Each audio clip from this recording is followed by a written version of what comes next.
Om Swastiastu. Nama saya Ninengah Sri Novita Dewi, nomor absen 49, kelas 3A2, Fakultas Ekonomi, Universitas Ngurah Rai. Di sini saya akan menjelaskan sedikit tentang hipotesis.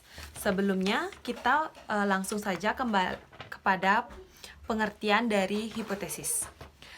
Hipotesis berasal dari bahasa Yunani, yaitu hypo dan tesis, yang berarti hypo berarti lemah, kurang atau di bawah, dan tesis berarti teori, proporsi, atau pernyataan yang disajikan sebagai bukti. Jadi, hipotesis dapat diartikan sebagai suatu pernyataan yang masih lemah kebenarannya dan perlu dibuktikan atau dengan dugaan yang sifatnya masih sementara.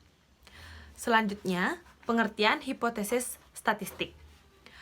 Hipotesis statistik adalah pernyataan atau dugaan mengenai keberadaan populasi dan sifatnya masih sementara atau lemah kebenarannya.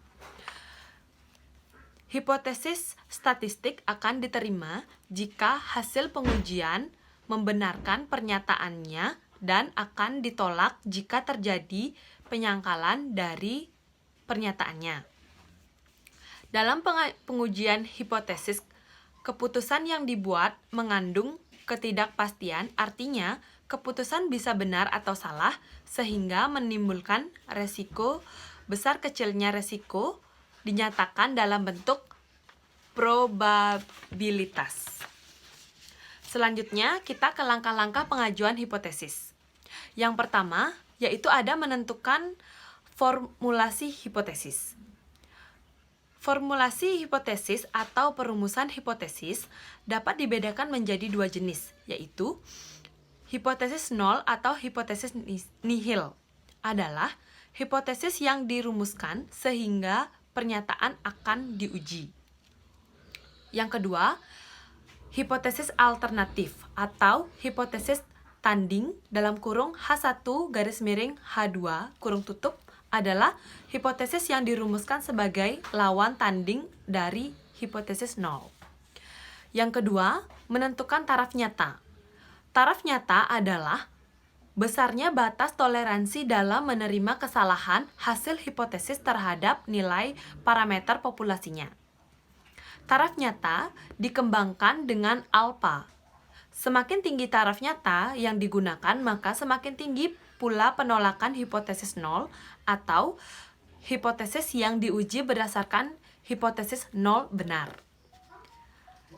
Besarnya nilai dalam hal ini merupakan besarnya kesalahan yang akan ditolerir. Besarnya kesalahan tersebut disebut sebagai krisis pengujian. Yang ketiga, menentukan kriteria pengujian. Kriteria pengujian adalah bentuk pembuatan keputusan dalam menerima atau menolak hipotesis nol dengan cara membandingkan nilai alfa tabel distribusinya dengan nilai uji statistiknya. Yang keempat, menentukan nilai uji statistik. Uji statistik merupakan rumus-rumus yang berhubungan dengan distribusi tertentu. Dalam pengujian hipotesis, uji statistik merupakan perhitungan untuk menduga parameter dalam sampel yang diambil secara random di sebuah populasi. Yang kelima, membuat kesimpulan.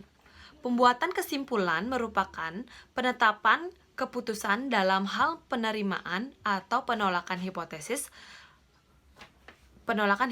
nol sesuai dengan kriteria pengujian.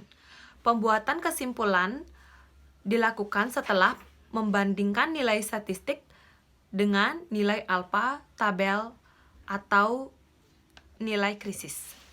Sekian presentasi dari saya. Kalau ada salah kata, mohon dimaklumi. Om Santi Santi Santi Om.